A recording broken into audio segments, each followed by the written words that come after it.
이 할망구가 지금 장난하는 거야? 돈을 빌렸으면 제때 갚아야 할 것 아냐? 한적한 시장 골목, 반찬가게 앞에서 믿을 수 없는 광경이 펼쳐졌습니다. 30대 남자가 60대 노인의 뺨을 후려치는 순간을 며느리가 목격합니다. 시어머니는 떨리는 손으로 돈 봉투를 내밀지만 남자는 차갑게 비웃을 뿐이었습니다.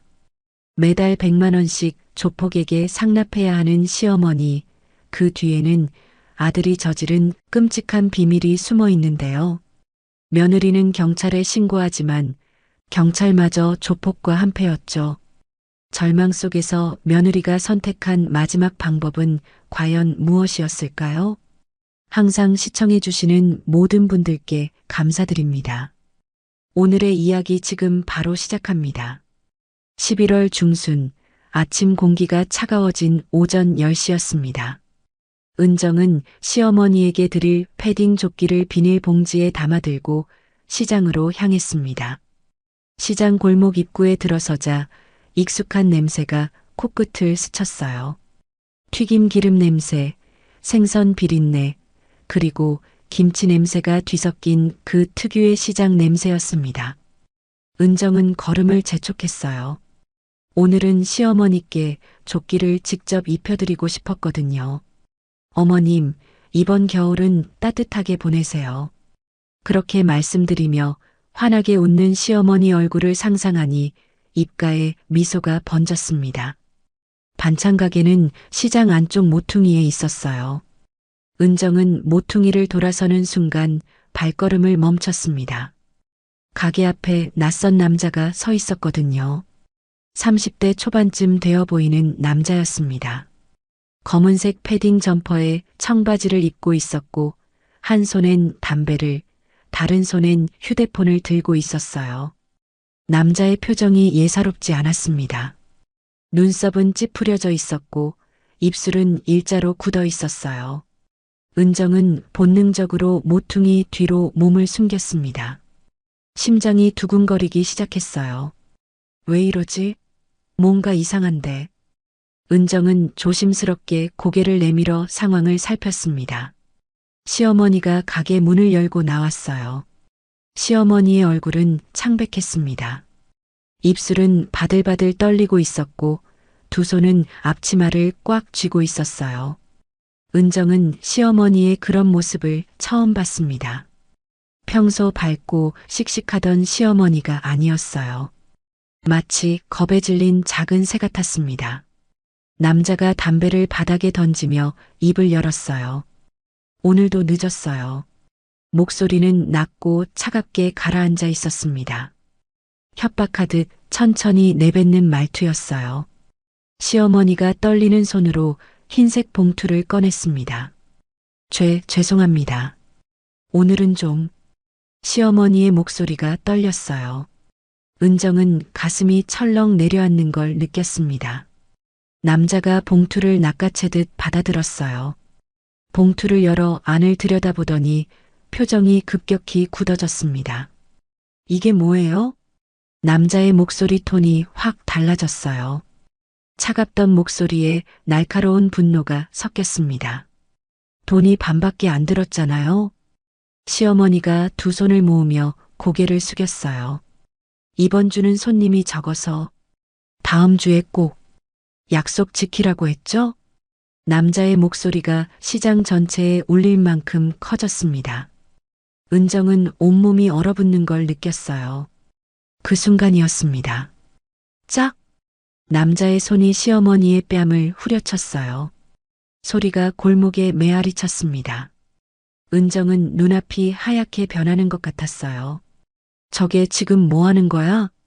시어머니는 비틀거리며 뒤로 물러났습니다. 뺨은 붉게 부어올랐고 눈가에는 눈물이 맺혔어요.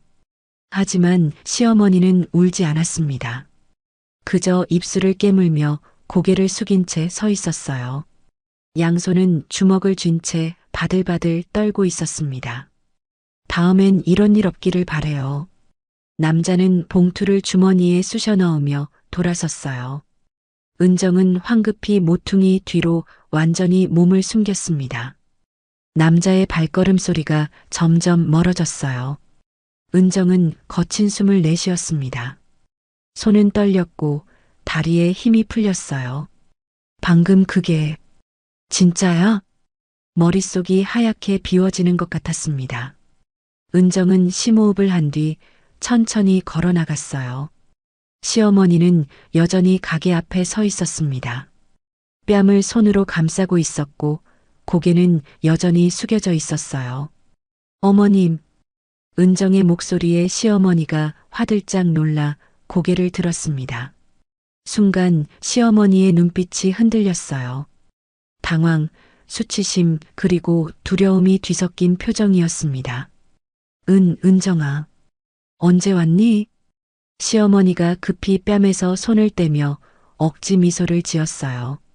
하지만 그 미소는 너무나 어색했습니다. 입꼬리는 떨리고 있었고 눈은 불안하게 흔들렸어요. 은정은 시어머니에게 다가가 조심스럽게 뺨을 살폈습니다. 붉은 손자국이 선명하게 남아 있었어요. 어머님, 방금 그 남자가 때린 거예요? 은정의 목소리도 떨렸습니다. 분노와 충격이 뒤섞여 제대로 말을 이어가기 힘들었어요. 시어머니는 고개를 저으며 손을 내저었습니다. 아니야. 괜찮아. 어떻게 괜찮아요? 뺨이 이렇게 부었는데. 은정의 목소리가 커졌어요. 주변에서 몇몇 상인들이 고개를 돌려 이쪽을 쳐다봤습니다. 하지만 시어머니는 더 당황한 표정으로 은정의 손을 잡았어요. 쉿! 큰 소리 내지 마. 괜찮다니까. 시어머니의 손은 차갑고 떨렸습니다. 은정은 시어머니를 가게 안으로 데리고 들어갔어요. 가게 안은 비좁았지만 아늑했습니다. 냉장 쇼케이스 안엔 시어머니가 정성껏 만든 반찬들이 가지런히 놓여 있었어요. 은정은 시어머니를 의자에 앉혔습니다. 어머님, 대체 무슨 일이에요? 왜 그 남자가 어머님을 때려요? 시어머니는 고개를 떨구고 대답하지 않았어요. 입술만 바들바들 떨리고 있었습니다. 은정은 시어머니의 어깨를 잡았어요. 어머님, 말씀해 주세요. 제가 도와드릴게요. 그제야 시어머니가 천천히 고개를 들었습니다. 눈가에 맺혔던 눈물이 볼을 타고 흘러내렸어요. 은정아, 미안하다. 시어머니의 목소리는 잠겨 있었습니다. 이 일은 내가 알 필요 없어. 그냥 아무것도 묻지 마. 은정은 가슴이 답답해졌어요. 어머님, 그게 무슨 말씀이세요? 시어머니는 다시 고개를 떨궜습니다. 더 이상 아무 말도 하지 않았어요. 은정은 시어머니의 등을 쓰다듬으며 생각했습니다. 분명 뭔가 있어. 그 남자는 돈을 받아갔고 어머님은 겁에 질려 계셔. 그때 가게 밖에서 발소리가 들렸어요. 은정은 재빨리 밖을 내다봤습니다.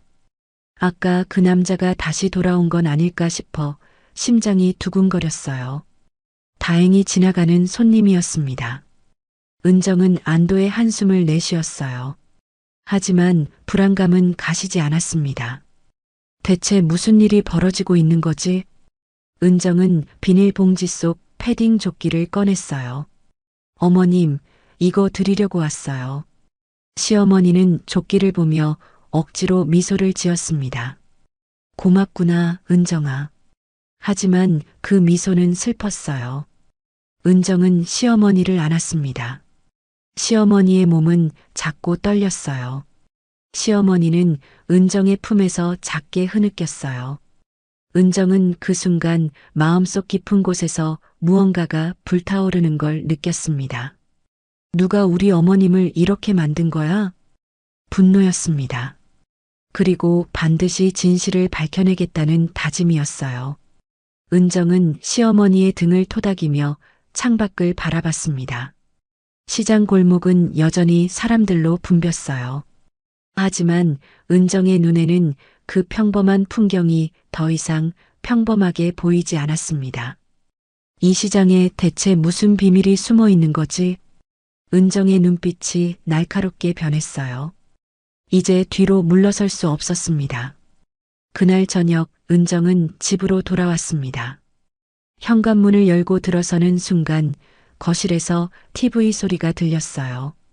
남편이 소파에 앉아 뉴스를 보고 있었습니다. 은정은 가방을 내려놓으며 남편을 바라봤어요. 평소 같으면 다녀왔어요 라고 먼저 인사했을 겁니다. 하지만 오늘은 달랐어요. 머릿속에 아침에 목격한 장면이 계속 떠올랐거든요. 시어머니의 떨리는 손, 붉게 부은 뺨, 그리고 그 남자의 차갑던 목소리. 은정은 입술을 깨물었습니다. 남편은 고개를 돌려 은정을 보며 미소 지었어요. 왔어? 오늘 좀 늦었네. 평소와 다름없는 목소리였습니다. 은정은 소파 옆에 서서 말문을 열었어요. 여보, 오늘 어머님 가게에 갔다 왔는데. 남편의 표정이 미세하게 굳어지는 게 느껴졌습니다. 리모컨을 든 손이 잠깐 멈칫했어요. 응? 엄마 뭐래? 남편은 애써 평온한 척하며 물었습니다. 하지만 은정의 눈엔 그 어색함이 보였어요. 어머님이 누군가한테 맞으셨어요. 은정의 목소리가 떨렸습니다. 남편의 손에서 리모컨이 소파 위로 떨어졌어요. TV 소리만 거실에 울려 퍼졌습니다. 남편은 고개를 돌려 TV를 바라봤어요. 은정을 마주보지 않았습니다. 그게 무슨 소리야?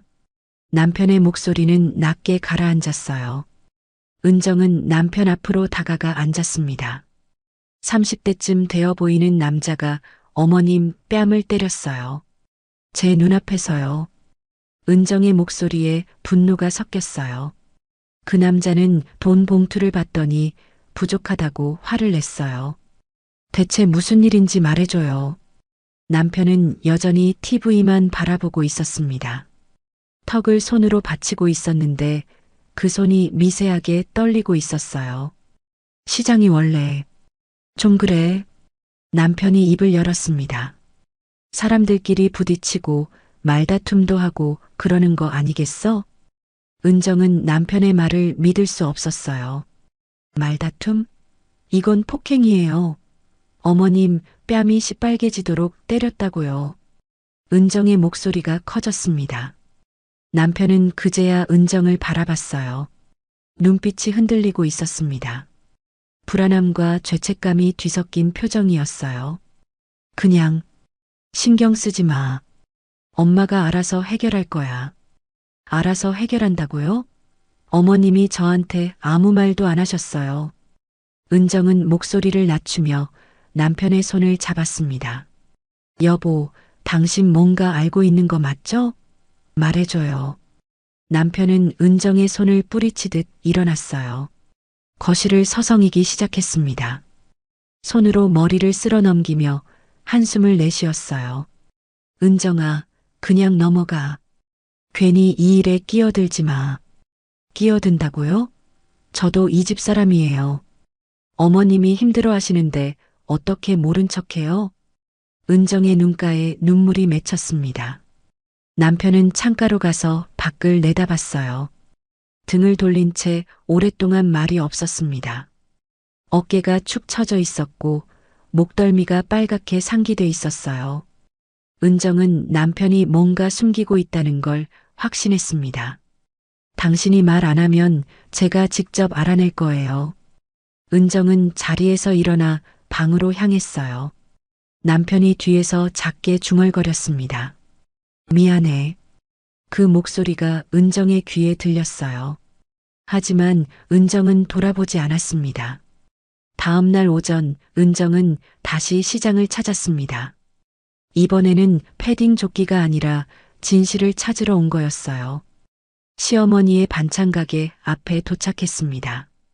가게 문은 열려 있었고 시어머니는 안에서 반찬을 정리하고 계셨어요. 어머님, 은정이 가게 안으로 들어서며 조심스럽게 불렀습니다.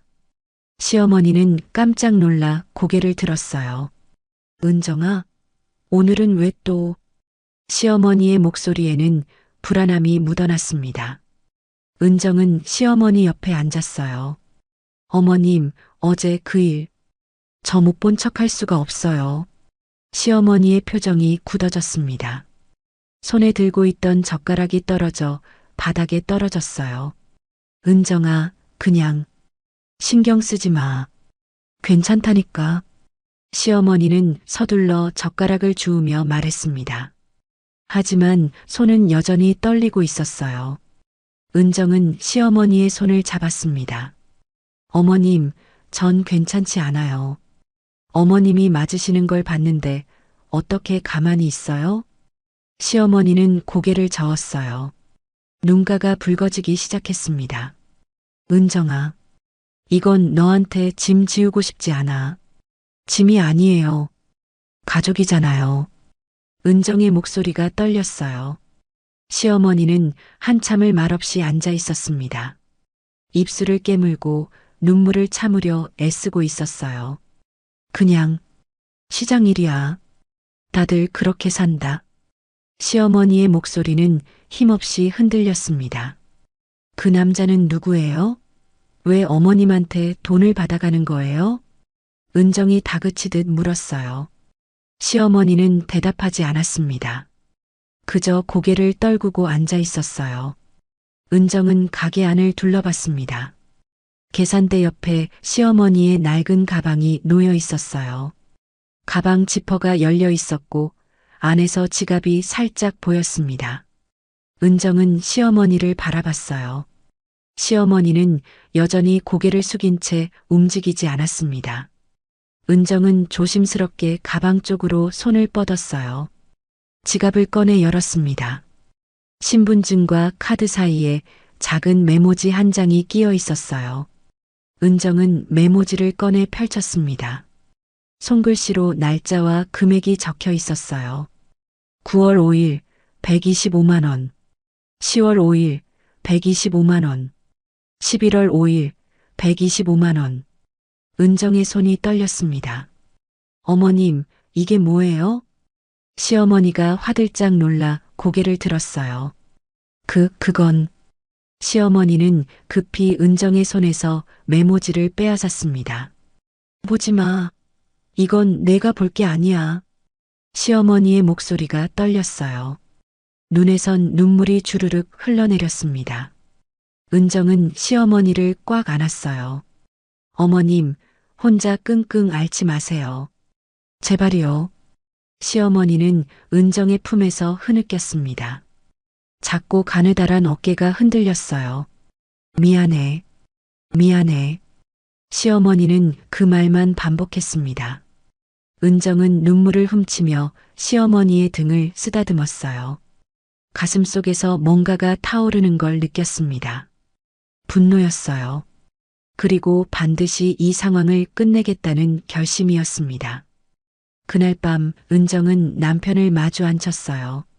거실 식탁에 마주 앉아 남편의 눈을 똑바로 바라봤습니다. 당신 어머님이 매달 125만 원씩 누군가한테 주고 있는 거 알고 있었죠? 남편의 표정이 창백해졌어요. 입술이 바들바들 떨렸습니다. 그건 대답해요. 알고 있었냐고요. 은정의 목소리는 차갑게 가라앉았습니다. 남편은 고개를 떨궜어요. 한참을 침묵하다가 작게 고개를 끄덕였습니다. 은정은 주먹을 쥐었어요. 손톱이 손바닥을 파고들었습니다. 왜 말 안 했어요? 어머님이 저렇게 힘들어 하시는데. 나도 어쩔 수가 없었어. 남편의 목소리가 떨렸습니다. 엄마가 자존심 건드리지 말라고 했어. 며느리한테 말하지 말라고. 자존심이요? 어머님이 맞으시는데 자존심이 뭐가 중요해요? 은정의 목소리가 높아졌어요. 남편은 얼굴을 손으로 감쌌습니다. 어깨가 떨렸어요. 미안해. 정말 미안해. 은정은 남편을 바라보며 생각했습니다. 이 사람도 겁에 질려 있구나. 하지만 이해할 수는 없었어요. 은정은 자리에서 일어났습니다. 저는 더 이상 모른 척 못해요. 어머님을 도울 거예요. 남편은 고개를 들어 은정을 바라봤어요. 눈가가 붉었습니다. 은정아, 조심해. 그 사람들 만만한 사람들 아니야. 은정은 남편을 한 번 더 바라보고 방으로 들어갔어요. 침대에 앉아 창밖을 내다봤습니다. 어두운 밤하늘에 별이 빛나고 있었어요. 은정은 주먹을 꽉 쥐었습니다. 누가 됐든 어머님을 이렇게 만든 사람들을 가만 안 둘 거예요. 결심은 확고했습니다. 내일부터 본격적으로 진실을 파헤치기로 했어요. 은정의 눈빛에는 강한 의지가 담겨 있었습니다. 다음 날 오전 10시, 은정은 동네 파출소 앞에 섰습니다. 회색 건물 입구에는 경찰이라고 쓰인 파란 간판이 달려 있었어요. 은정은 심호흡을 하고 문을 열었습니다. 안에서는 형광등 불빛이 환하게 비치고 있었어요. 책상 뒤에 경찰관 한 명이 앉아 컴퓨터를 보고 있었습니다. 40대 중반쯤 되어 보이는 남자였어요. 저기요. 은정이 조심스럽게 말을 걸었습니다.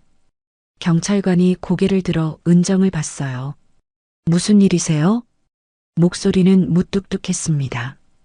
은정은 의자에 앉아 천천히 말을 시작했어요. 신고하러 왔습니다. 시장에서 폭행 사건이 있었어요. 경찰관은 메모장을 꺼내 들었습니다. 언제, 어디서 일어난 일인가요? 이틀 전이요. 중앙시장 반찬가게 앞에서요. 은정은 목격한 장면을 자세히 설명했습니다. 30대 남자가 시어머니의 뺨을 때린 일, 돈 봉투를 받아간 일, 그리고 매달 100만 원씩 상납하고 있다는 사실까지 모두 털어놨어요. 경찰관은 고개를 끄덕이며 메모만 했습니다. 표정은 무덤덤했어요. 마치 일상적인 민원을 듣는 것 같았습니다. 그래서 피해자분은 누구고 가해자는 누구예요? 피해자는 제 시어머니 윤명자 씨고요. 가해자는 이름은 모르겠지만 30대 남자예요. 경찰관은 메모를 멈추고 은정을 봤어요. 가해자 신상을 모르시면 수사가 어려운데요. 그럼 CCTV를 확인하시면 되잖아요. 시장에 CCTV 있을 거예요. 은정의 목소리에 조급함이 묻어났습니다. 경찰관은 한숨을 쉬며 메모장을 덮었어요. 시장 일은 시장에서 알아서 끝나는 게 대부분이에요. 은정은 귀를 의심했습니다. 지금 무슨 말씀하시는 거예요? 시장에서 상인들끼리 다투고 그러는 거 한두 번입니까? 일일이 다 수사하면 일이 끝도 없어요. 경찰관의 목소리는 귀찮다는 듯 느릿했습니다. 은정은 책상을 손으로 짚으며 몸을 앞으로 기울였어요. 이건 단순한 다툼이 아니에요. 폭행이고 공갈이에요. 증거가 있나요? 목격자는요? 제가 직접 봤다니까요. 은정의 목소리가 커졌습니다. 경찰관은 불편한 표정을 지었어요. 일단 접수는 해드릴게요. 조사해보고 연락드리겠습니다. 말은 그렇게 했지만 목소리에는 성의가 없었습니다. 은정은 주먹을 쥐었어요. 손톱이 손바닥에 파고들었습니다. 언제쯤 연락 주실 건가요? 바쁜 사건들이 많아서 시간 좀 걸릴 겁니다. 경찰관은 다시 컴퓨터 화면을 보기 시작했어요. 은정을 내보내려는 태도가 역력했습니다. 은정은 자리에서 일어났어요. 가슴속에서 뜨거운 분노가 치밀어 올랐습니다. 꼭 연락 주세요. 기다리겠습니다. 은정은 파출소를 나왔습니다. 찬바람이 얼굴을 스쳤어요. 하지만 분노로 달아오른 몸은 식지 않았습니다. 저게 경찰이라고. 은정은 주먹을 쥔 채 길을 걸었습니다. 며칠이 지났습니다. 경찰에게서는 아무런 연락이 오지 않았어요. 은정은 매일 휴대폰을 확인했지만 파출소에서 온 전화는 단 한 통도 없었습니다. 역시 그냥 묵살한 거구나. 은정은 허탈함과 분노를 동시에 느꼈어요. 그러던 어느 날 오후 2시였습니다. 은정은 시장 근처 국밥집에 들어갔어요. 점심시간이 지나 손님이 많지 않았습니다. 주문을 하고 자리에 앉으려는데 안쪽 테이블에서 익숙한 목소리가 들렸어요. 형님, 한 잔 더 하시죠. 은정은 고개를 돌렸습니다. 심장이 철렁 내려앉았어요. 저기 안쪽 테이블에 앉아 있는 사람들. 한 명은 파출소에서 만났던 그 경찰관이었습니다. 그리고 그 옆에는 시어머니를 때렸던 30대 남자 우석이가 앉아 있었어요. 은정은 숨이 막혔습니다. 두 사람은 소주잔을 부딪히며 웃고 있었어요. 형님 덕분에 일이 편해요. 진짜? 우석이 경찰관에게 말했습니다. 경찰관은 웃으며 소주를 들이켰어요. 우리가 남이가 서로 돕고 사는 거지. 은정은 손이 떨렸습니다. 온몸에 소름이 돋았어요. 저 사람들이 한패였어? 은정은 재빨리 몸을 돌려 국밥집을 나왔습니다. 주문한 국밥은 그대로 두고 왔어요.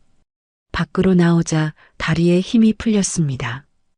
건물 벽에 기대어 숨을 골랐어요. 그래서 신고가 묵살된 거였구나. 은정의 눈에서 눈물이 흘러내렸습니다. 분노와 억울함이 뒤섞인 눈물이었어요. 경찰이 조폭이랑 한패라니. 은정은 주먹으로 벽을 쳤습니다. 손이 아팠지만 분노가 더 컸어요. 은정은 휴대폰을 꺼내 국밥집 방향을 다시 봤습니다. 창문 너머로 두 사람이 여전히 웃으며 술을 마시는 게 보였어요. 은정은 휴대폰 카메라를 켰습니다. 줌을 최대로 당겨 두 사람을 화면에 담았어요. 경찰관과 우석이 소주잔을 부딪히는 순간을 사진으로 찍었습니다. 증거는 확보했어. 은정은 사진을 저장하고 휴대폰을 주머니에 넣었어요. 하지만 막막함이 밀려왔습니다. 경찰이 저렇게 부패했는데 누구한테 도움을 청하지? 은정은 하늘을 올려다봤어요. 회색빛 구름이 무겁게 드리워져 있었습니다. 마치 은정의 마음 같았어요. 은정은 집으로 돌아왔습니다.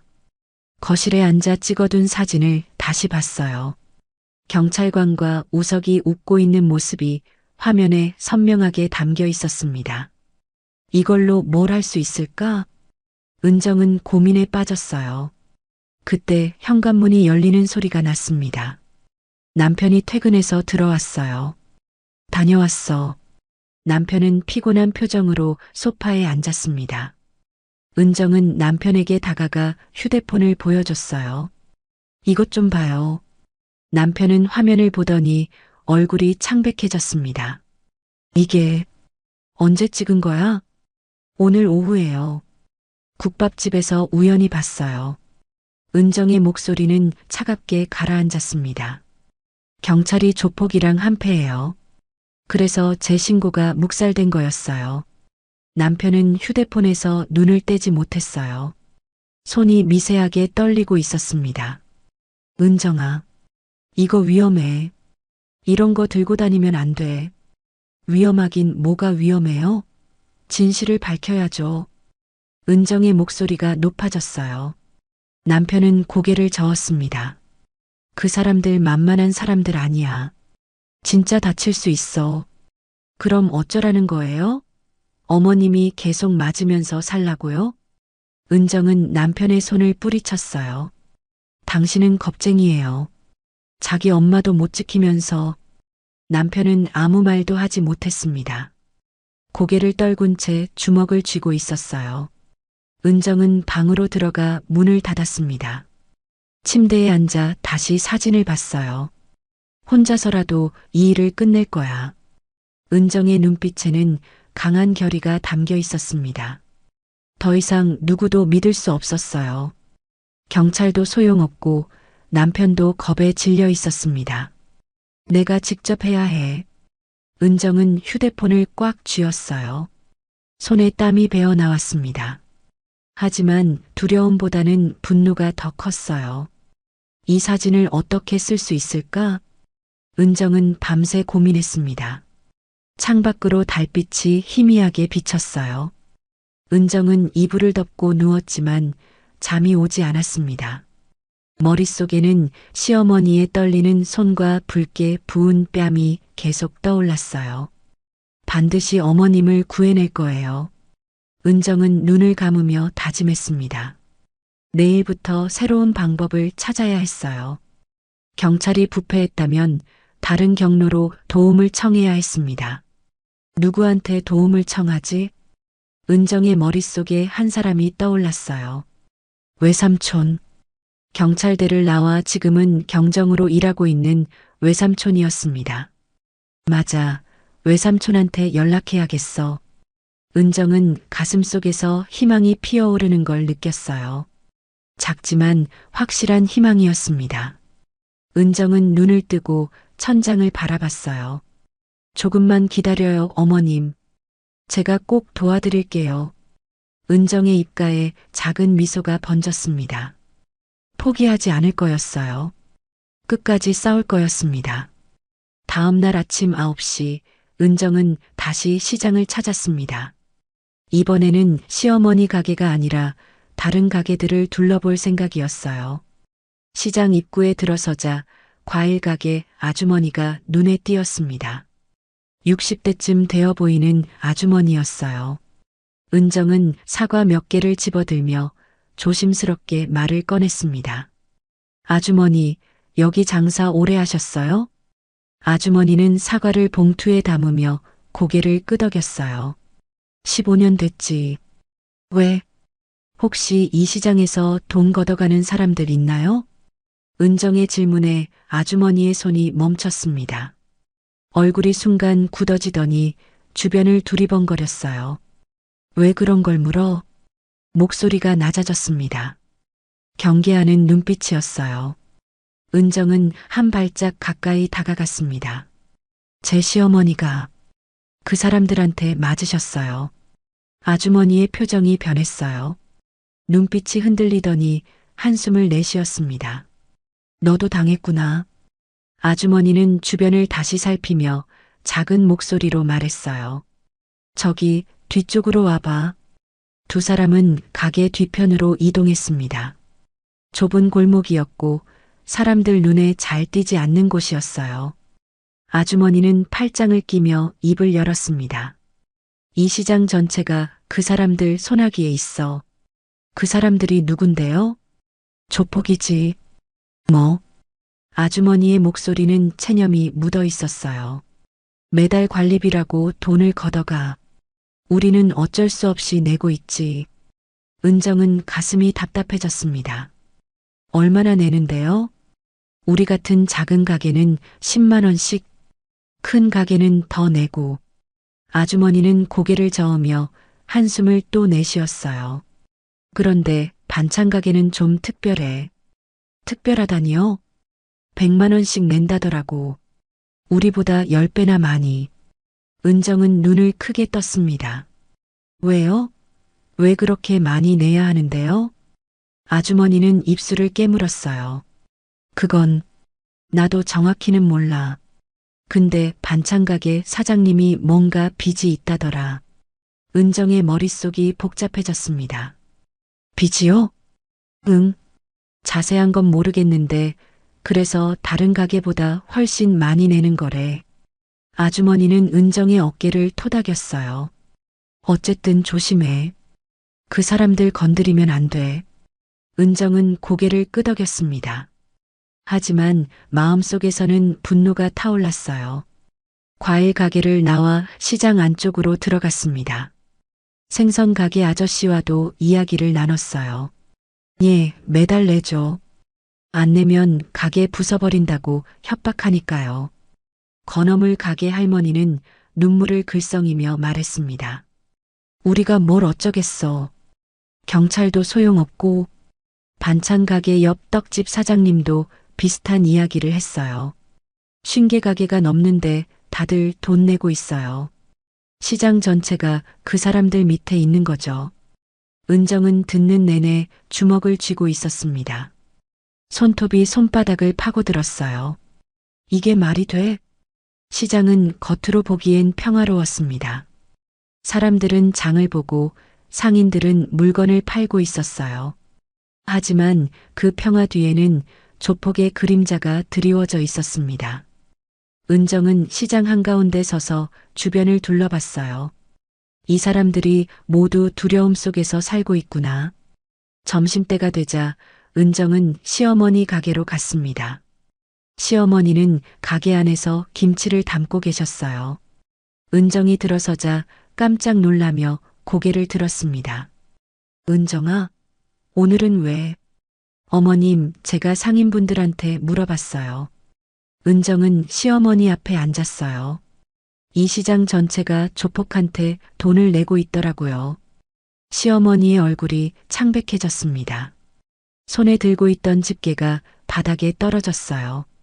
은정아, 왜 그런 걸? 어머님은 왜 100만 원씩 내세요?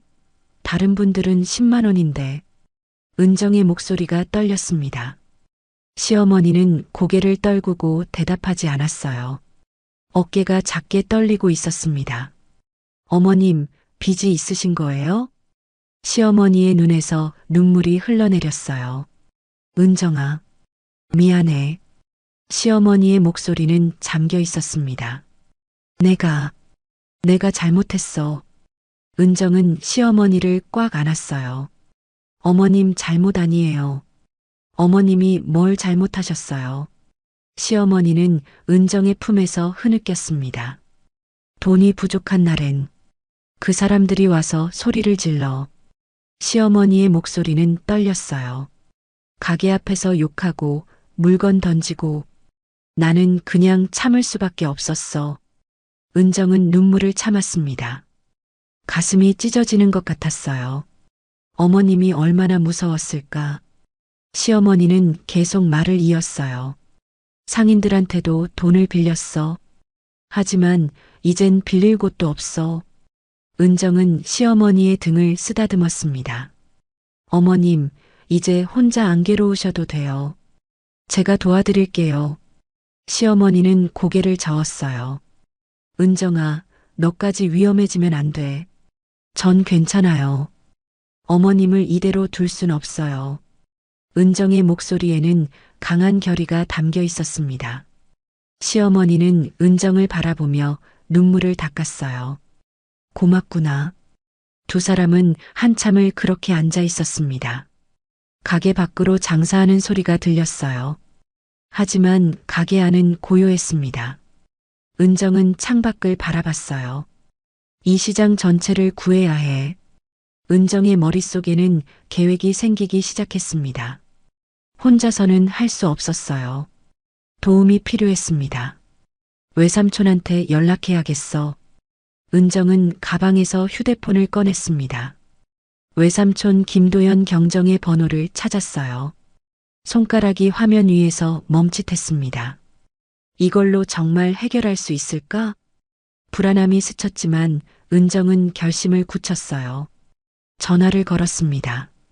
신호음이 2번 울린 후 외삼촌의 목소리가 들렸어요. 은정아, 웬일이야? 외삼촌, 도와주세요. 은정의 목소리가 떨렸습니다. 시어머님이 조폭한테 괴롭힘을 당하고 계세요. 외삼촌의 목소리가 진지해졌어요. 뭐? 자세히 말해봐. 은정은 지금까지 있었던 일들을 차근차근 설명했습니다. 폭행, 상납, 부패한 경찰, 그리고 시장 전체가 조폭에게 장악당한 사실까지 모두 털어놨어요.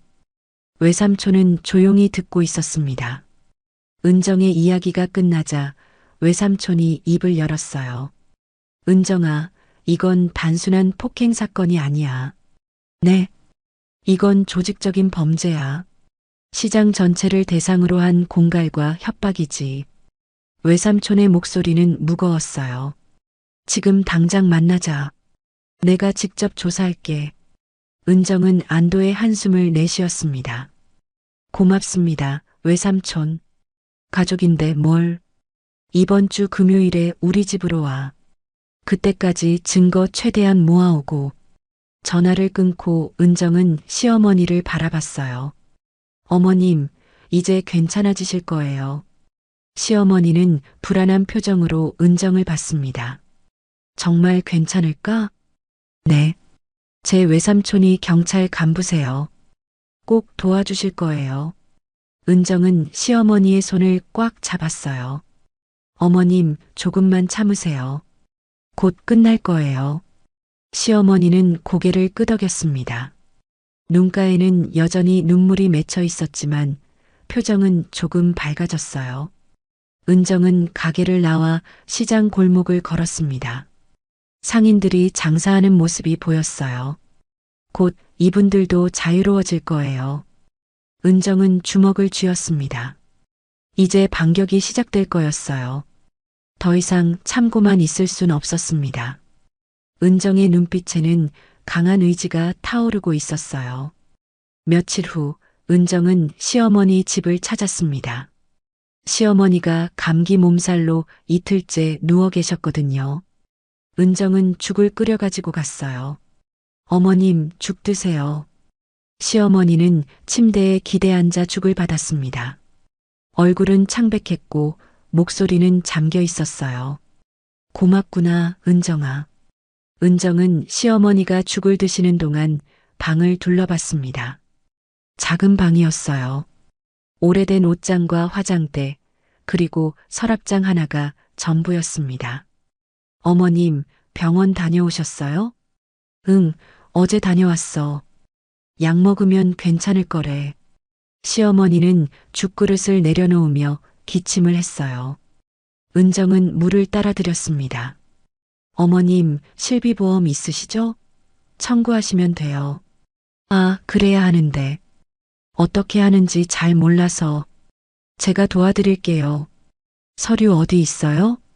시어머니는 서랍장을 가리켰어요. 저기 둘째 칸에 있을 거야. 은정은 서랍을 열었습니다. 안에는 각종 서류들이 가지런히 정리돼 있었어요. 은정은 보험 증권을 찾기 시작했습니다. 서류를 하나씩 꺼내 살펴봤어요. 전기요금 고지서, 수도요금 고지서, 은행 통장. 그때였습니다. 갈색 봉투 하나가 눈에 띄었어요. 봉투는 두툼했고 입구가 살짝 열려 있었습니다. 은정은 봉투를 꺼냈어요. 무게감이 느껴졌습니다. 봉투를 열자 여러 장의 서류가 나왔어요. 맨 위에 있는 서류를 펼쳤습니다. 차용증이라는 글자가 크게 적혀 있었어요. 은정의 손이 멈췄습니다. 심장이 빠르게 뛰기 시작했어요. 차용증 위쪽에는 붉은 도장이 찍혀 있었습니다.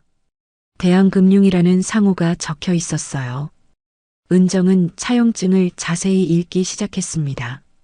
금액 3천만 원. 은정의 입이 떡 벌어졌어요. 이자율 연 50%. 손이 떨렸습니다. 상환 방식 매월 이자 125만 원. 은정은 숨이 막혔어요. 연 50%는 불법 사채였습니다. 은정은 다음 서류를 펼쳤어요. 은행 통장 사본이었습니다. 거래 내역이 찍혀 있었어요. 2025년 5월 15일 출금 3천만 원. 한 번에 3천만 원이 빠져나간 기록이었습니다. 은정의 손은 계속 떨렸어요. 종이를 제대로 잡을 수가 없었습니다. 어머님, 은정의 목소리가 떨렸어요. 시어머니는 침대에서 눈을 감고 계셨습니다. 어머님, 이게 뭐예요? 은정은 차용증을 들고 시어머니에게 다가갔습니다. 시어머니는 눈을 뜨더니 차용증을 보고 얼굴이 하얗게 질렸어요.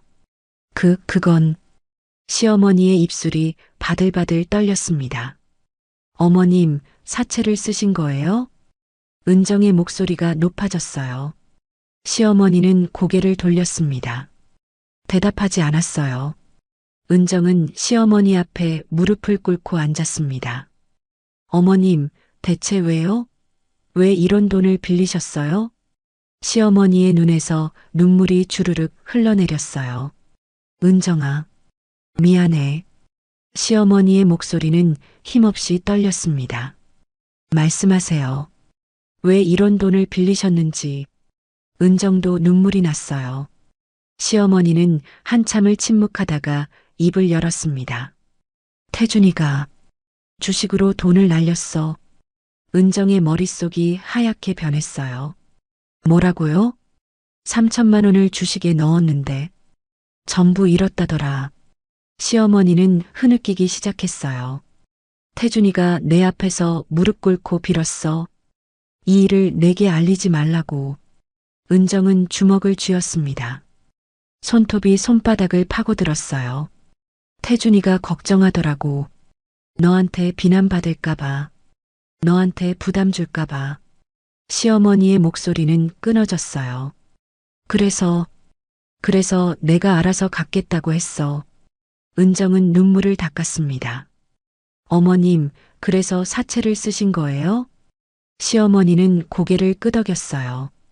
적금을 깼어. 1,000만 원이 있었거든. 시어머니는 계속 말을 이었습니다.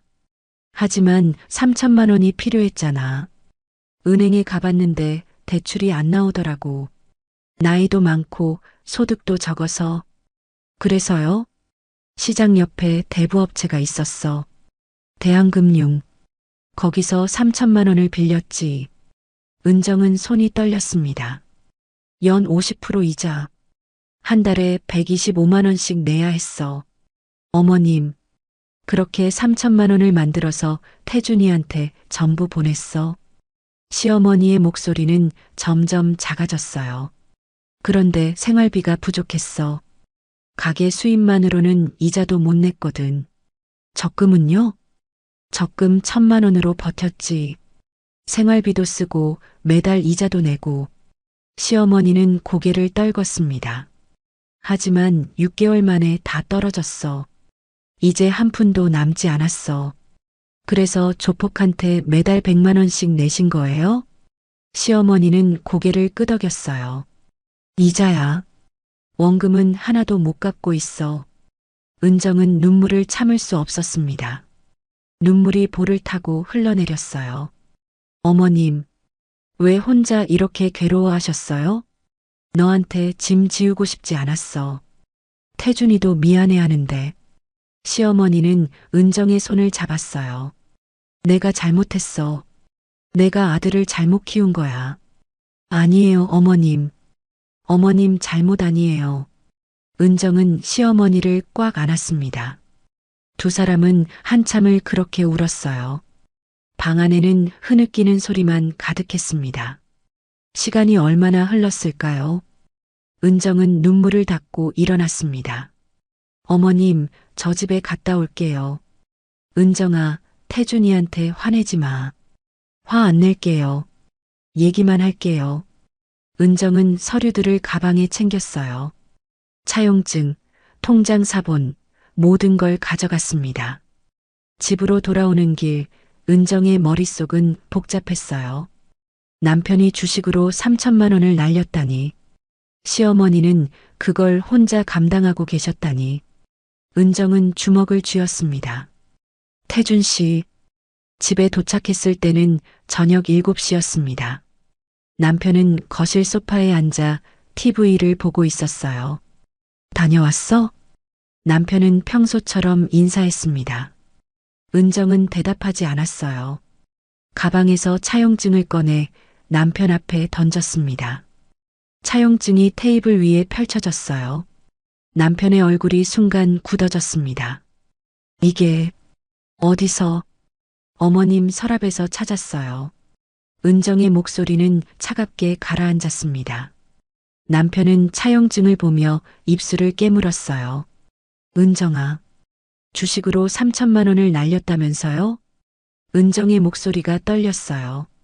남편은 고개를 떨궜습니다. 미안해. 미안하다고요? 어머님이 사채까지 쓰시는데? 은정의 목소리가 높아졌습니다. 남편은 자리에서 일어나 무릎을 꿇었어요. 정말 미안해. 나도 어쩔 수가 없었어. 어쩔 수 없다니요? 당신이 주식으로 날린 돈이잖아요. 은정은 눈물을 흘렸어요. 어머님이 얼마나 괴로웠을지 알아요? 매달 100만 원씩 내시면서 얼마나 떨었을지. 남편은 얼굴을 손으로 감쌌습니다. 어깨가 떨렸어요. 미안해. 정말 미안해. 은정은 남편을 내려다봤습니다. 실망감이 밀려왔어요. 이제 다 끝낼 거예요. 어머님을 이대로 둘 순 없어요. 은정은 방으로 들어가 문을 닫았습니다. 침대에 앉아 차용증을 다시 봤어요. 연 50%. 불법이야. 은정은 휴대폰을 꺼냈습니다. 외삼촌 도연에게 문자를 보냈어요. 외삼촌, 금요일에 꼭 뵙겠습니다. 중요한 증거 더 찾았어요. 문자를 보내고 은정은 창밖을 바라봤습니다. 밤하늘에 별이 빛나고 있었어요. 어머님, 조금만 참으세요. 꼭 구해드릴게요. 은정의 눈빛에는 강한 결의가 담겨 있었습니다. 더 이상 물러설 곳은 없었어요. 이제 모든 걸 끝낼 때였습니다. 다음 날 아침 은정은 시어머니 집을 다시 찾았습니다. 시어머니는 어제보다 조금 나아 보였어요. 하지만 얼굴에는 여전히 피곤함이 가득했습니다. 어머님, 제가 알아봤어요. 빚 문제요. 은정은 시어머니 옆에 앉으며 말했어요. 시어머니는 고개를 돌렸습니다. 은정아, 그건 신경 쓰지 마. 신경 안 쓸 수가 없어요. 처음부터 차근차근 말씀해 주세요. 은정의 목소리는 부드러우면서도 단호했어요. 시어머니는 한참을 망설이다 입을 열었습니다. 5월이었어. 태준이가 전화했지. 시어머니의 목소리는 떨렸어요. 엄마, 돈 좀 빌려달라고. 3천만 원. 은정은 조용히 들었습니다. 처음엔 거절했어. 그런 큰 돈을 어떻게 구하냐고. 시어머니는 손을 떨며 이불을 만지작거렸어요. 그런데 태준이가 울더라고. 주식으로 돈을 잃었는데 회사에서 횡령한 걸로 오해받을 수 있다고. 은정은 눈을 감았습니다. 남편이 그런 거짓말까지 했다니. 나는 아들이 감옥 가는 걸 볼 수 없었어. 시어머니의 눈에서 눈물이 흘러내렸어요. 은행에 갔어. 대출 받으려고. 시어머니는 고개를 저었습니다. 근데 심사가 안 나오더라고. 나이도 많고 소득도 적고 담보도 없어서. 그래서 어떻게 하셨어요? 시장 옆에 대부업체 간판을 봤어. 대한금융. 은정은 주먹을 쥐었어요. 거기 가서 사정했지. 3천만 원만 빌려달라고. 시어머니의 목소리는 떨렸습니다. 담당자가 웃으면서 빌려주더라고. 근데 이자가 한 달에 125만 원이래. 연 50%. 몰랐어. 그게 얼마나 무서운 건지. 시어머니는 고개를 떨궜습니다. 그냥 아들만 살리고 싶었어. 그래서 도장을 찍었지. 은정의 가슴이 아팠습니다. 그렇게 3천만 원을 받아서 태준이한테 전부 보냈어. 시어머니는 눈물을 닦았어요. 태준이는 고맙다고 꼭 갚겠다고 했어. 그런데요? 한 달이 지났어. 태준이한테 전화했더니 아직 돈이 없다고 하더라고. 시어머니의 목소리는 점점 작아졌어요. 2달, 3달이 지나도 마찬가지였어. 은정은 시어머니의 손을 잡았습니다. 생활비는 어떻게 하셨어요? 적금이 있었잖아. 10년 동안 모은 1,000만 원. 시어머니는 손가락으로 계산하듯 움직였어요. 가게 수입이 한 달에 200만 원 정도였는데 집세 60만 원, 공과금 20만 원 내고 나면 120만 원밖에 안 남네요. 그걸로 밥 먹고 가게 재료 사고 턱없이 부족했어. 시어머니는 한숨을 내쉬었습니다. 그래서 적금을 조금씩 깨서 썼어. 생활비도 쓰고 이자 125만 원도 내고. 그럼 매달 거의 150만 원 이상 쓰신 거네요. 그래. 그렇게 6개월이 지났어. 시어머니는 눈물을 흘렸습니다. 10월쯤 되니까 적금이 바닥났어. 한 푼도 안 남았지. 은정은 가슴이 먹먹했어요. 그때부터 조폭이 나타난 거예요? 응. 대부업체 사장이 연락이 왔어. 앞으로는 다른 사람이 수금하러 온다고 시어머니의 손이 떨렸습니다. 며칠 뒤에 그 남자가 왔어. 정우석이라고 했지. 은정은 그 이름을 기억했어요. 우석이는 처음부터 무서웠어. 말투도 거칠고 눈빛도 차가웠지. 시어머니는 몸을 떨었습니다. 이자가 한 달에 100만 원이 됐다고.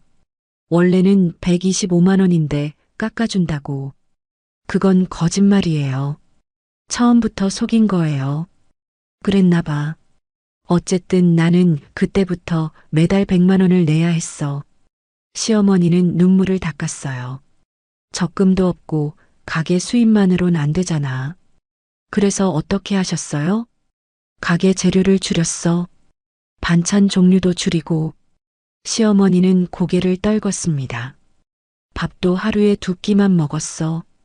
아침은 거르고. 은정의 눈에서 눈물이 흘러내렸어요. 그렇게 10월은 간신히 버텼어. 100만 원을 맞춰서 냈지. 시어머니는 계속 말을 이었습니다. 그런데 11월이 문제였어. 겨울이 오니까 손님이 줄더라고. 수입이 줄었군요. 가게에서 180만 원밖에 못 벌었어. 거기서 집세랑 공과금 빼면 시어머니는 한숨을 쉬었습니다. 100만 원도 안 남았지. 그래서 상인분들한테 빌리신 거예요? 시어머니는 고개를 끄덕였어요. 과일 가게 아주머니한테 10만 원, 생선 가게 아저씨한테 20만 원. 은정은 가슴이 먹먹했어요. 떡집 사장님한테도 빌렸어. 다들 불쌍하다고 빌려줬지. 그렇게 돈을 모으셨군요. 응. 그렇게 해서 간신히 100만 원을 맞췄어. 시어머니는 눈물을 흘렸습니다. 그런데 이번 달이 문제야. 더 이상 빌릴 데가 없어. 그래서 지난번에 50만 원밖에 못 모았어. 그날, 내가 본 그날, 은정은 시어머니를 안았습니다. 우석이가 나를 때렸지. 그리고 다음에 또 못 내면 가게를 부숴버리겠다고 했어. 시어머니는 은정의 품에서 흐느꼈어요. 나는 너무 무서웠어. 밤마다 잠도 못 잤어. 은정은 시어머니의 등을 쓰다듬었습니다. 휴대폰에는 우석이 전화가 매일 왔어. 시어머니는 침대 옆 테이블에서 휴대폰을 꺼냈어요. 여기 봐. 통화 기록. 은정은 휴대폰을 받아들었습니다. 통화 목록에는 같은 번호가 반복돼 있었어요. 하루에 5통, 6통씩. 전화 안 받으면 문자가 왔어. 시어머니는 문자함을 열어 보여줬습니다. 돈 준비했어요? 내일까지 안 내면 큰일 납니다. 장난 아니니까 각오하세요. 협박 문자가 가득했어요. 은정은 손이 떨렸습니다. 어머님이 이렇게 괴로워하셨다니. 더 이상 버틸 수가 없어. 시어머니의 목소리는 힘없이 떨렸습니다. 원금 3천만 원은 하나도 못 갚고 이자만 내고 있잖아. 은정은 고개를 끄덕였어요. 6개월 동안 600만 원을 넘게 냈는데 빚은 그대로야. 시어머니는 눈물을 흘렸습니다. 앞으로도 계속 이렇게 살 것 같아. 끝이 안 보여.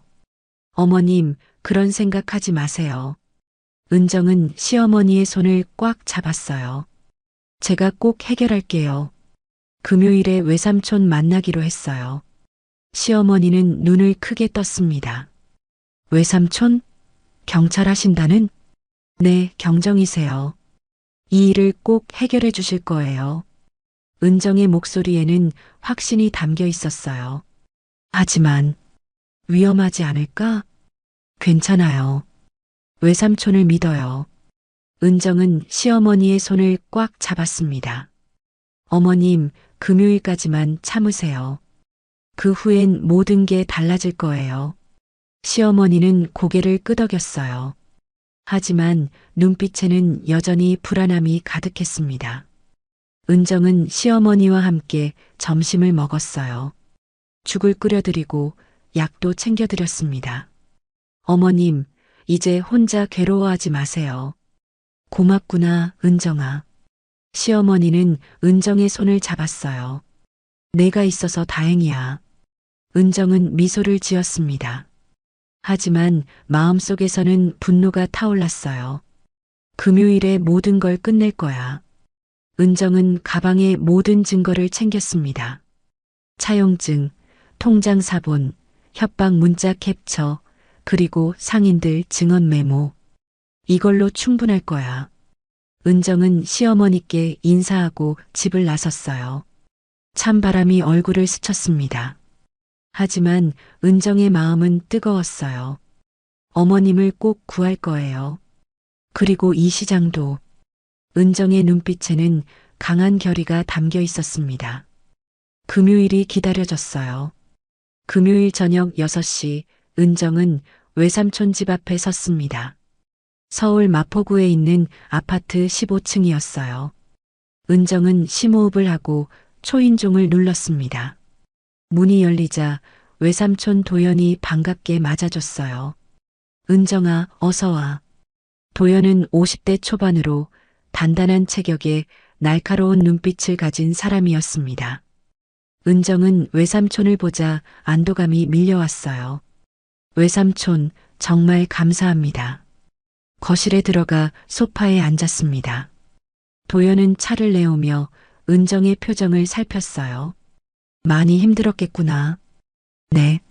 정말 어떻게 해야 할지 몰랐어요. 은정은 가방에서 서류 뭉치를 꺼냈습니다.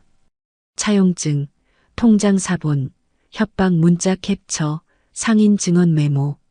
모든 증거를 테이블 위에 펼쳤어요. 도연은 안경을 쓰고 하나하나 꼼꼼히 살폈습니다. 먼저 차용증을 집어들었어요. 대한금융, 연 50% 이자. 도연의 눈빛이 날카로워졌습니다. 이건 명백한 불법 사채야. 외삼촌도 그렇게 생각하시죠? 법정 최고 이자율이 연 20%인데 이건 2배가 넘어. 도연은 차용증을 내려놓고 통장 사본을 봤어요. 2025년 5월 15일 3천만 원 입금. 도연은 고개를 끄덕였습니다. 그리고 그 후로 매달 125만 원씩 출금 기록이 보이네. 은정은 고개를 숙였어요.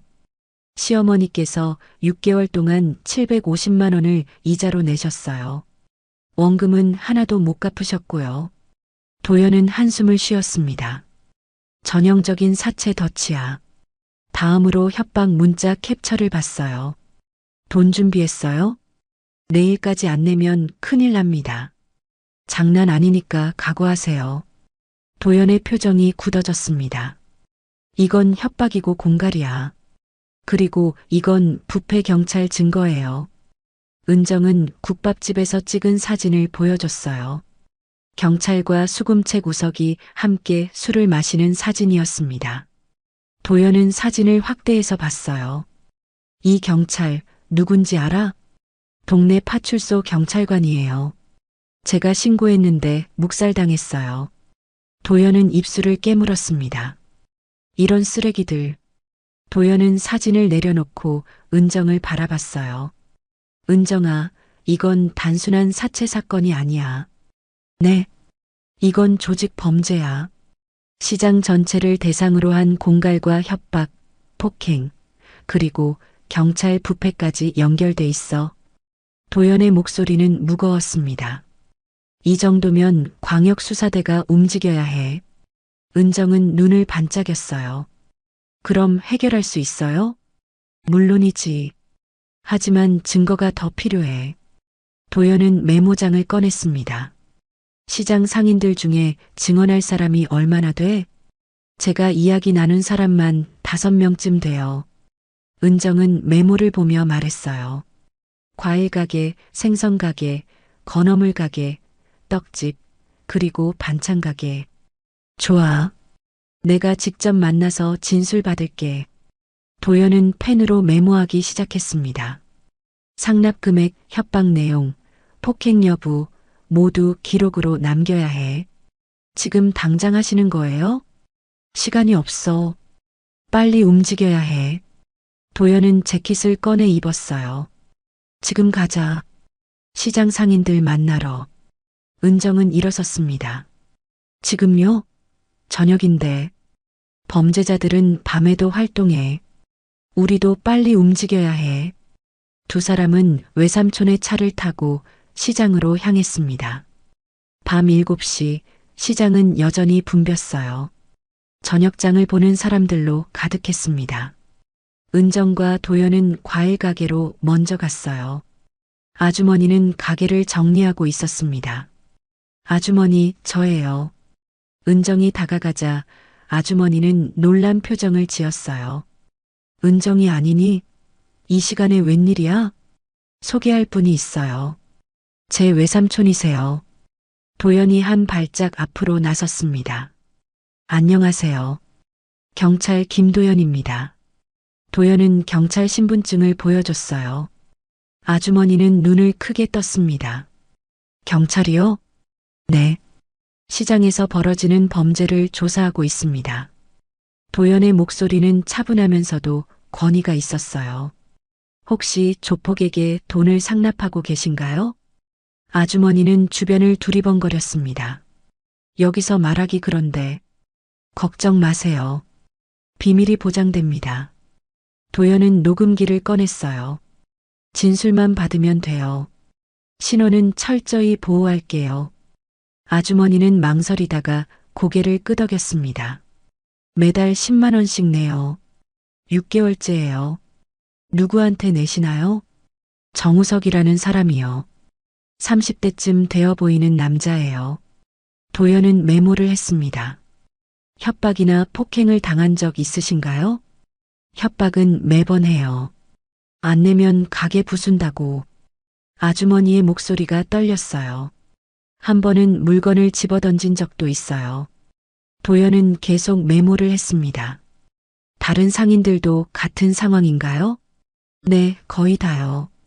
시장 전체가 그래요. 도연은 고개를 끄덕였습니다. 증언 감사합니다. 곧 해결될 겁니다. 같은 방식으로 생선 가게, 건어물 가게, 떡집을 차례로 방문했어요. 모두 비슷한 증언을 했습니다. 매달 10만 원에서 20만 원씩 상납하고 있었고 협박과 폭행에 시달리고 있었어요. 도연은 모든 진술을 꼼꼼히 기록했습니다. 마지막으로 시어머니의 반찬 가게에 들렀어요. 시어머니는 가게 문을 닫으려던 참이었습니다. 어머님, 은정이 부르자 시어머니는 깜짝 놀랐어요. 은정아, 이 시간에 외삼촌이에요. 도와주시러 오셨어요. 도연이 앞으로 나서며 인사했습니다. 어르신, 저는 경찰 김도연입니다. 시어머니는 떨리는 손으로 도연을 맞았어요. 정말 도와주실 수 있나요? 물론입니다. 제가 반드시 해결하겠습니다. 도연의 목소리는 확신에 차 있었어요. 시어머니는 눈물을 글썽였습니다. 도연은 시어머니에게도 진술을 받았어요. 폭행당한 날짜, 상납 금액, 협박 내용 모두 상세히 기록했습니다. 어르신, 이제 걱정 마세요. 며칠 안에 모든 게 끝날 겁니다. 정말요? 네. 제가 책임지겠습니다. 도연은 시어머니를 안심시켰어요. 은정과 도연은 시장을 나와 차에 올랐습니다. 도연은 메모를 다시 한번 살펴봤어요. 증거는 충분해. 이제 작전을 짜야 해. 작전이요? 수금책만 잡으면 안 돼. 우두머리까지 잡아야 해. 도연은 펜으로 그림을 그리기 시작했습니다. 돈의 흐름을 추적해야 해. 수금책이 돈을 모으면 어디로 가져가는지 어떻게 알아내죠? 미행이야. 다음 수금일에 우석을 미행하는 거지. 도연은 달력을 펼쳤어요. 다음 수금일이 언제지? 12월 5일이요. 매달 5일마다 돈을 걷어가요. 좋아. 그날 작전을 실행하자. 도연은 계획을 설명하기 시작했습니다. 형사팀을 구성할 거야. 4~5명 정도. 그렇게 많이요? 시장이 넓잖아. 여러 지점에서 동시에 움직여야 해. 도연은 시장 지도를 펼쳤어요. 우석이 돈을 모으면 어딘가로 가져갈 거야. 그곳이 본거지지. 그럼 거기서 우두머리를 잡는 거군요. 그래. 현장에서 돈을 주고받는 순간을 잡아야 해. 도연은 지도에 표시를 했습니다. 시장 창고가 의심스러워. 뒤쪽 골목에 있는 낡은 창고 말이야. 은정은 고개를 끄덕였어요. 거기 사람들이 잘 안 가는 곳이에요. 바로 거기야. 10중 8구 본거지일 거야. 도연은 계획을 마무리했습니다. 12월 5일 새벽 4시에 작전을 시작할 거야. 새벽 4시요? 시장이 문 열기 전이야. 그때가 가장 안전해. 도연은 은정의 어깨를 토닥였어요. 은정아, 내가 용기 내줘서 고맙다. 아니에요, 외삼촌. 제가 더 감사해요. 은정은 눈물을 글썽였습니다. 시어머니를 꼭 구하고 싶었어요. 반드시 구할 거야. 그리고 시장도. 도연의 눈빛에는 강한 결의가 담겨 있었어요. 은정은 집으로 돌아왔습니다. 시계를 보니 밤 10시였어요. 남편은 거실에서 기다리고 있었습니다. 어떻게 됐어? 남편의 목소리는 불안했어요. 외삼촌이 도와주시기로 하셨어요. 12월 5일에 작전 시작이래요. 정말? 남편은 안도의 한숨을 내쉬었습니다. 다행이다. 은정은 남편을 바라봤어요. 당신도 그날 같이 가요. 어머님 곁에 있어 드려야죠. 남편은 고개를 끄덕였습니다. 알았어. 꼭 갈게. 은정은 방으로 들어가 침대에 누웠어요. 창밖을 보니 달이 밝게 빛나고 있었습니다. 12월 5일. 모든 게 끝나는 날. 은정은 눈을 감았어요. 마음속에서는 희망이 피어올랐습니다. 곧 시어머니도 시장 상인들도 자유로워질 거였어요. 은정의 입가에 작은 미소가 번졌습니다. 12월 5일 새벽 4시 시장은 고요했습니다. 아직 해가 뜨기 전이라 어둠이 깔려 있었어요. 시장 골목 곳곳에 형사들이 잠복해 있었습니다. 검은 점퍼를 입은 형사 4명이 각자 위치에서 대기하고 있었어요. 도연 경정은 시장 입구 모퉁이에 숨어 있었습니다. 무전기를 귀에 대고 작게 속삭였어요.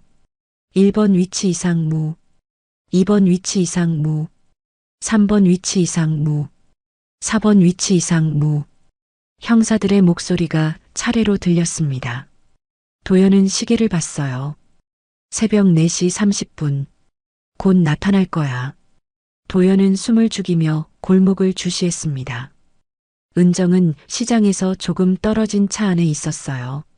남편과 함께 앉아 무전기 소리를 듣고 있었습니다. 긴장되네. 은정의 목소리가 떨렸어요. 남편이 은정의 손을 잡았습니다. 괜찮아. 외삼촌을 믿자. 은정은 고개를 끄덕였어요.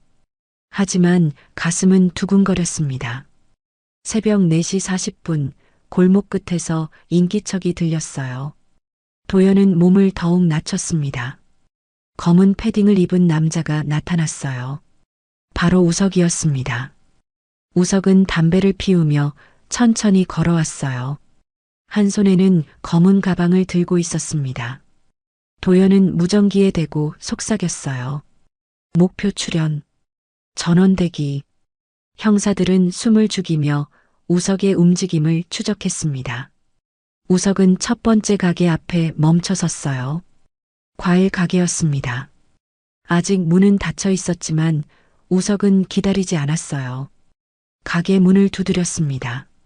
안에서 과일 가게 아주머니가 나왔어요. 얼굴은 창백했고 손은 떨리고 있었습니다. 늦었네요. 우석의 목소리는 차갑고 날카로웠어요. 죄송합니다. 여기 있어요. 아주머니는 봉투를 내밀었습니다. 우석은 봉투를 받아 열어봤어요. 안을 확인하더니 가방 안에 쑤셔 넣었습니다. 다음엔 늦지 마세요. 우석은 돌아서서 다음 가게로 향했어요. 생선 가게, 건어물 가게, 떡집을 차례로 돌았습니다. 매번 같은 방식이었어요. 문을 두드리고 돈을 받고 가방에 넣었습니다.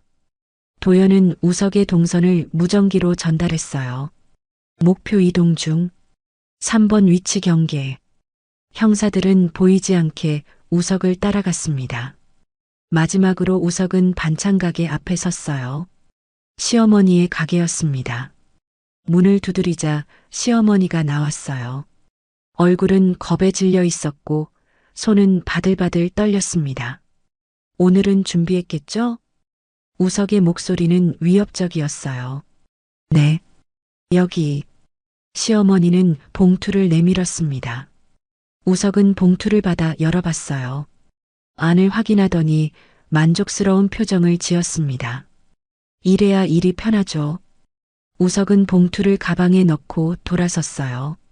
시어머니는 가게 문을 닫으며 작게 한숨을 쉬었습니다.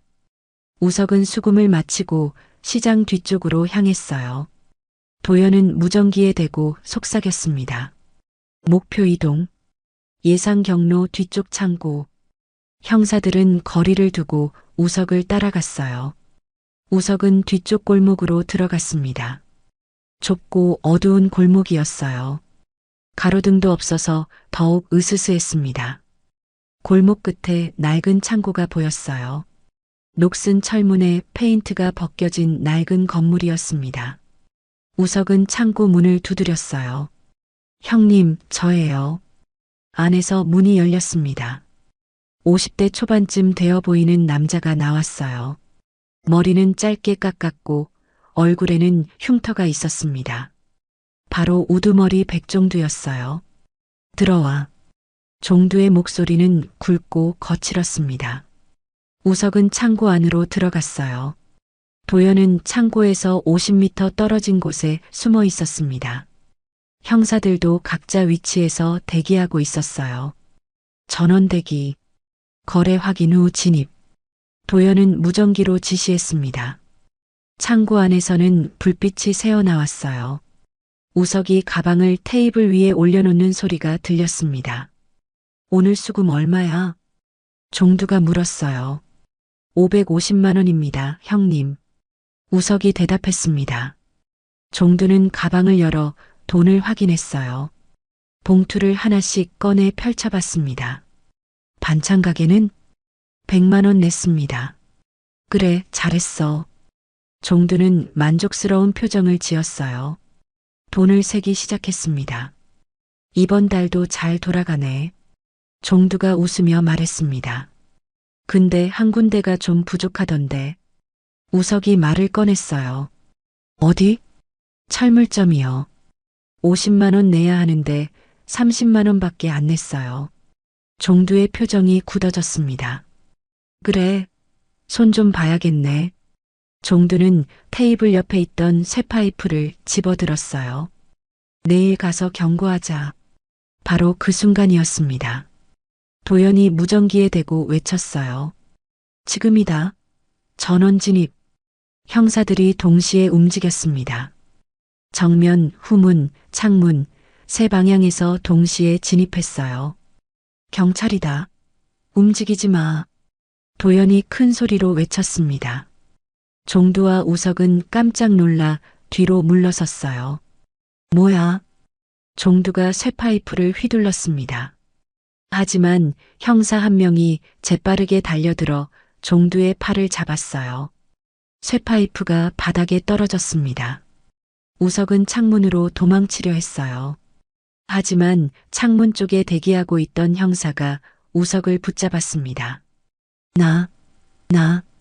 우석이 발버둥 쳤지만 소용없었어요. 형사는 우석을 바닥에 눕히고 수갑을 채웠습니다. 종두도 2명의 형사에게 제압당했어요. 불법 사체, 공갈, 협박, 폭행. 체포한다. 도연이 체포영장을 보여줬습니다. 종두는 이를 갈았어요. 이게 무슨 짓이야? 증거는 충분해. 조용히 따라와.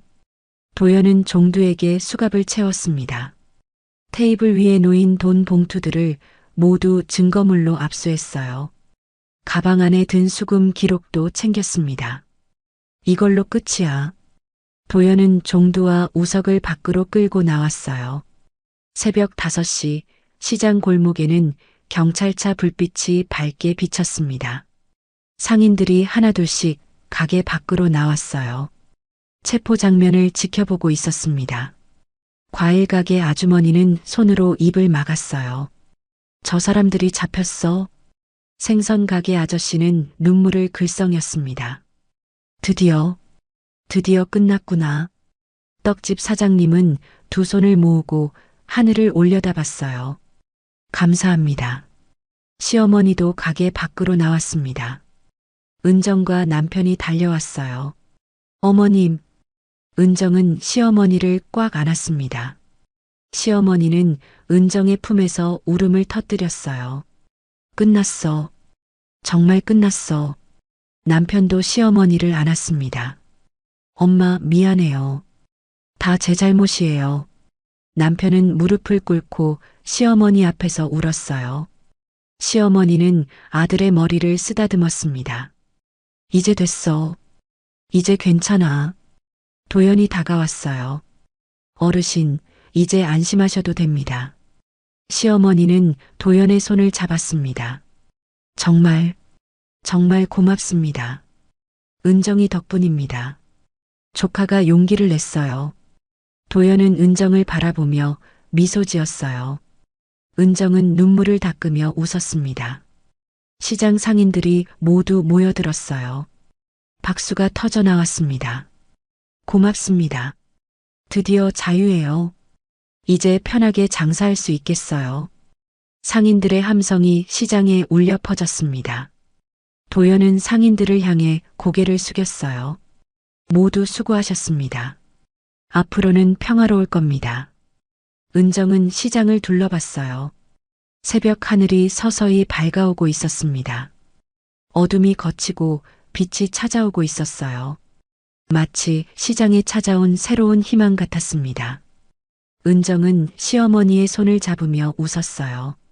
어머님, 이제 시작이에요. 새로운 시작. 시어머니는 눈물을 닦으며 고개를 끄덕였습니다. 그래, 새로운 시작이야. 하늘에서는 첫 햇살이 비치기 시작했어요.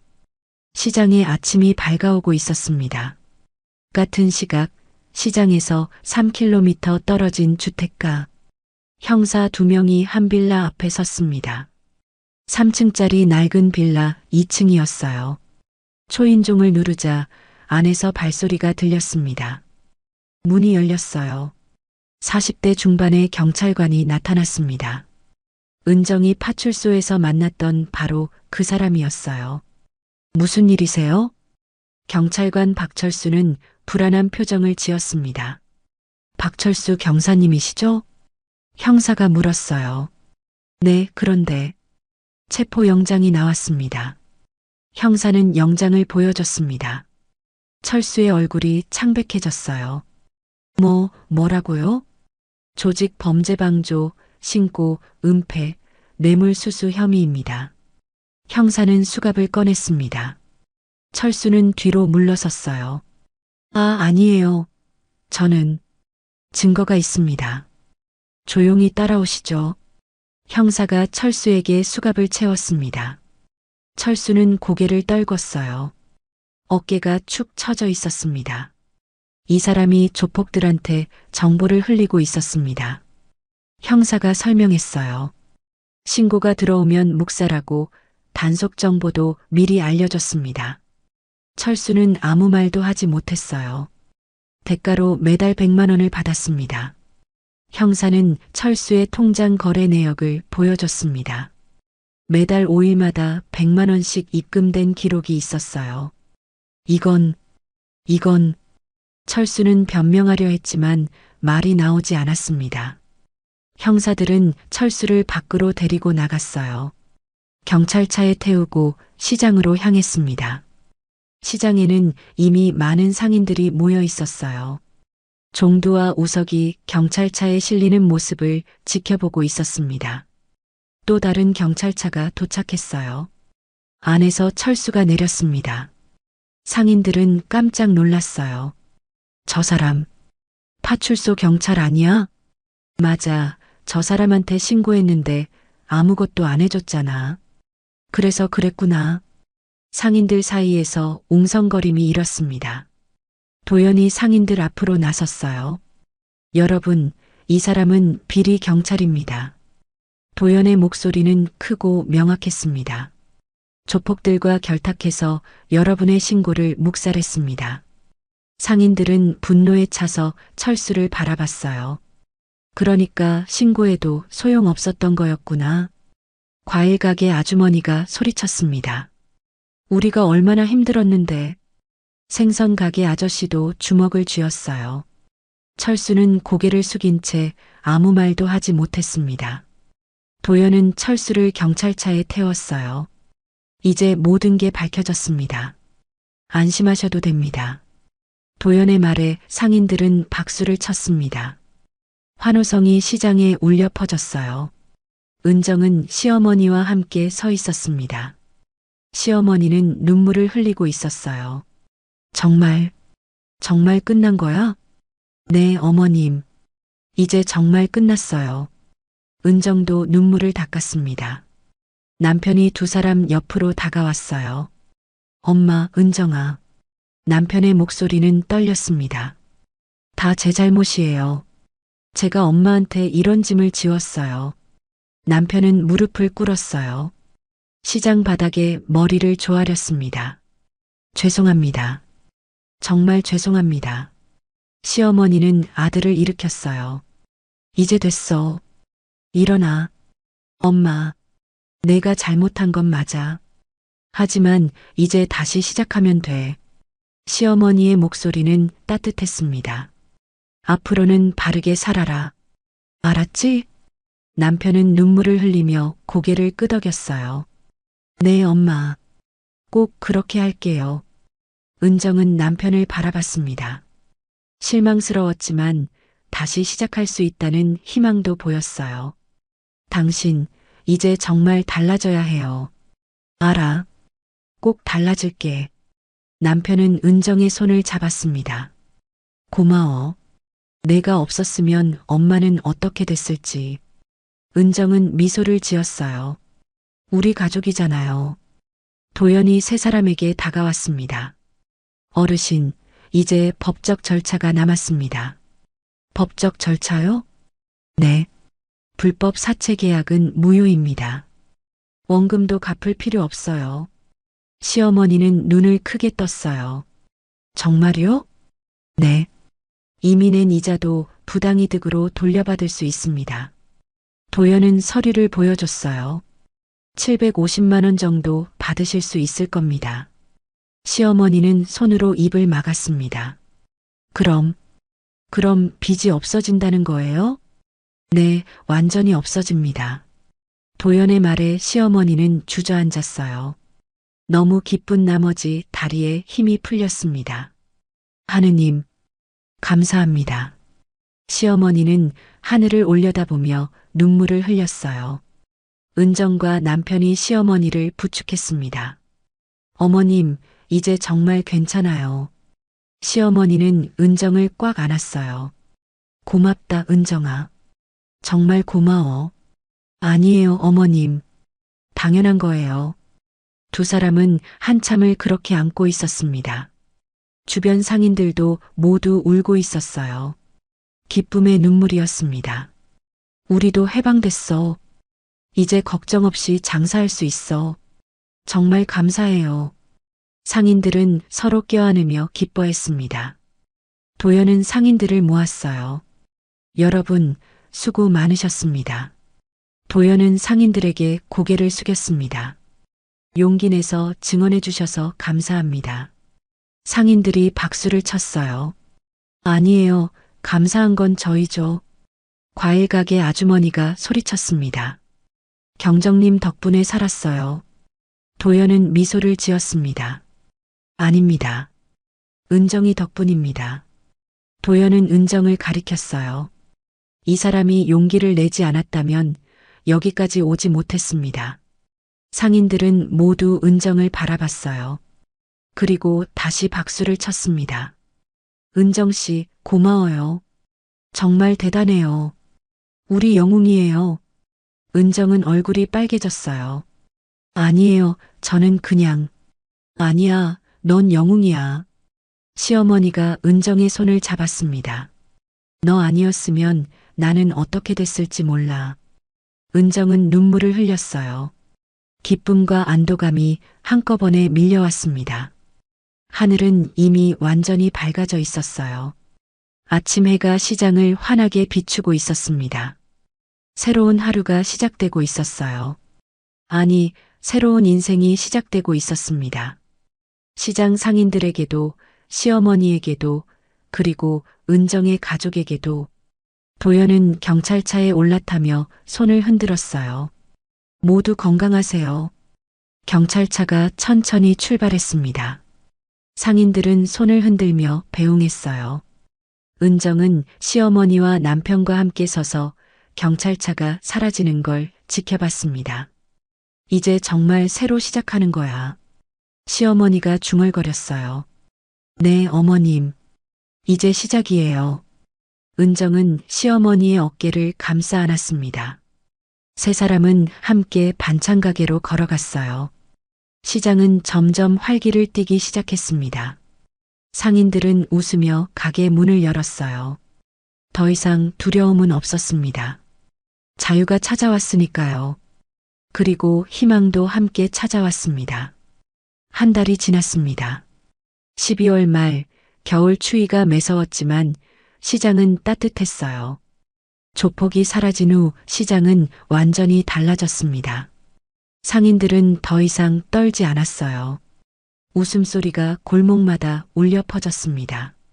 시어머니는 반찬 가게 앞에 서 있었어요. 손은 이제 떨리지 않았습니다. 당당하게 가게 문을 열었어요. 어서 오세요. 시어머니의 목소리는 밝았습니다. 예전의 활기가 돌아왔어요. 가게 안으로 손님이 들어왔습니다. 사장님, 오늘도 김치 있어요? 물론이죠. 오늘 아침에 담근 거예요. 시어머니는 환하게 웃으며 김치를 보여줬어요. 손님은 김치 한 통을 샀습니다. 사장님, 김치가 제일 맛있어요. 고마워요. 또 오세요. 시어머니는 손님을 배웅했습니다. 가게 밖에서 은정이 들어왔어요. 어머님, 좋은 소식이에요. 은정은 노트북을 들고 있었습니다. 무슨 소식? 온라인 쇼핑몰 주문이 들어왔어요. 은정은 화면을 보여줬어요. 한 달 전 은정은 시어머니를 위해 온라인 쇼핑몰을 만들었습니다. 네이버 스마트 스토어였어요. 시어머니의 반찬을 온라인으로 판매하기 시작했습니다. 처음에는 주문이 적었어요. 하루에 한두 건 정도였습니다. 하지만 입소문이 퍼지기 시작했어요. 맛있어요. 정성이 느껴져요. 재주문할게요.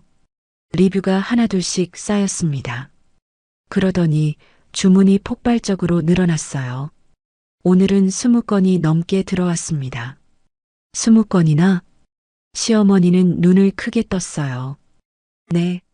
김치 10통, 장조림 5개, 멸치볶음 5개요. 은정은 주문서를 보여줬습니다. 이걸 언제 다 만들어? 제가 도와드릴게요. 그리고 태준 씨도 퇴근하면 올 거예요. 은정은 앞치마를 둘렀어요. 두 사람은 주방으로 들어갔습니다. 김치를 담고 장조림을 끓이고 멸치를 볶았어요. 손은 바빴지만 마음은 즐거웠습니다. 저녁 6시 태준이 가게에 도착했어요. 엄마, 은정아 왔어요. 태준은 택배 상자를 잔뜩 들고 왔습니다. 오늘 포장 많이 해야 하죠? 그래, 고맙다. 시어머니는 아들을 보며 미소 지었어요. 태준은 달라져 있었습니다. 회사에서 퇴근하면 매일 가게에 와서 도왔어요. 포장도 하고 배송도 준비했습니다. 주말에는 아예 하루 종일 가게에서 일했어요. 엄마, 이번 달 매출 어떻게 됐어요? 태준이 물었습니다. 온라인이랑 오프라인 합쳐서 600만 원 정도 됐어. 시어머니는 장부를 보며 말했어요. 대단하시네요. 은정이 감탄했습니다. 예전에는 한 달에 200만 원 정도 벌었는데 이제는 3배가 됐어요. 다 너희 덕분이야. 시어머니는 은정과 아들을 바라봤습니다. 은정이가 온라인 쇼핑몰 만들어주고 태준이가 배송 도와주고 시어머니의 눈가에 눈물이 맺혔어요. 너희가 없었으면 어떻게 됐을지. 어머님, 우는 거 아니에요. 이제 좋은 일만 있을 거예요. 은정은 시어머니를 안았습니다. 세 사람은 함께 포장 작업을 했어요. 반찬을 용기에 담고 라벨을 붙이고 상자에 넣었습니다. 밤 9시가 되어서야 모든 작업이 끝났어요. 휴, 힘들다. 태준이 의자에 앉으며 말했습니다. 고생했어. 다들 고생 많았어. 시어머니는 냉장고에서 음료수를 꺼냈어요. 세 사람은 가게 안에 둘러앉았습니다. 어머님, 그런데 빚은 다 정리하셨어요? 은정이 조심스럽게 물었어요. 시어머니는 고개를 끄덕였습니다. 응. 지난주에 다 끝났어. 외삼촌 도연의 도움으로 불법 사채 계약은 무효 처리됐어요. 3천만 원 원금은 갚을 필요가 없어졌습니다. 게다가 이미 낸 750만 원도 부당이득으로 돌려받았어요. 시어머니의 통장에는 다시 여유가 생겼습니다. 이제 진짜 걱정 없겠네요. 은정은 안도의 한숨을 쉬었어요. 그래. 이제 마음 편하게 살 수 있어. 시어머니는 미소를 지었습니다. 그때 가게 밖에서 목소리가 들렸어요. 사장님, 계세요? 과일 가게 아주머니였습니다. 생선 가게 아저씨, 떡집 사장님도 함께 있었어요. 어머, 다들 무슨 일이세요? 시어머니가 밖으로 나갔습니다. 우리가 작은 선물을 준비했어요. 과일 가게 아주머니가 바구니를 내밀었어요. 안에는 과일이 가득 담겨 있었습니다. 이건 사과랑 배예요. 우리 가게에서 제일 좋은 거. 생선 가게 아저씨도 상자를 내밀었어요. 이건 고등어예요. 오늘 아침에 들어온 싱싱한 거. 떡집 사장님은 떡 세트를 건넸습니다.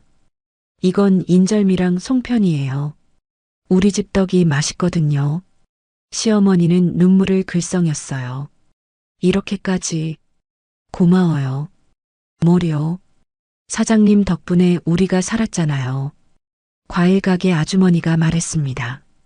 사장님 며느리가 용기 내지 않았으면 우리 아직도 고생했을 거예요. 상인들은 은정을 보며 고개를 숙였어요. 정말 감사합니다. 은정은 얼굴이 빨개졌습니다. 아니에요. 저는 당연한 일을 했을 뿐이에요. 아니에요. 당신은 우리 영웅이에요. 떡집 사장님이 은정의 손을 잡았습니다. 앞으로도 잘 부탁해요. 상인들은 인사하고 돌아갔어요. 시어머니는 선물들을 들고 가게 안으로 들어왔습니다. 참 좋은 사람들이야. 시어머니는 선물들을 내려놓으며 미소 지었어요. 이제 시장이 예전으로 돌아왔어. 은정은 고개를 끄덕였습니다. 며칠 후 12월 마지막 날이었습니다. 은정은 시어머니와 함께 백화점에 갔어요. 어머님, 이거 입어보세요. 은정은 패딩 조끼를 꺼냈습니다. 연한 베이지색 패딩이었어요. 처음에 사려고 했던 것보다 더 좋은 제품이었습니다. 이게 얼마인데? 괜찮아요. 제가 사드리고 싶어요. 은정은 시어머니를 탈의실로 데려갔어요. 시어머니는 패딩을 입어봤습니다.